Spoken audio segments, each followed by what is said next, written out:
Alam mo ba na may mga nilalang sa Abra na hindi kumakain ng tao, hindi nanghahabol, hindi pumapatay?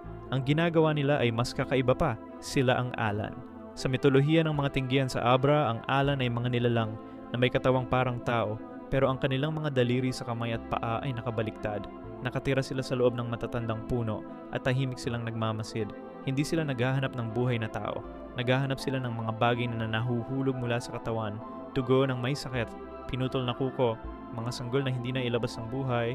Kinokolekta nila ang mga ito at pinalaki bilang sarili nilang mga anak. Kaya noong may nagsisilang o may malubhang may sakit, ginagawa ng mga tingguyan ang mga ritual para hindi mapalapit ang Alan. Naglalagay sila ng mga sagisag sa paligid ng bahay. Nagbabantay ang mga matatanda sa buong gabi. Hanggang ngayon sa ilang barangay sa Abra, isinasagawa pa rin ang mga ritual na ito. Hindi kasi sila naniniwala na nawala na ang Alan. Naniniwala sila na nagmamasid pa rin ito at naghihintay.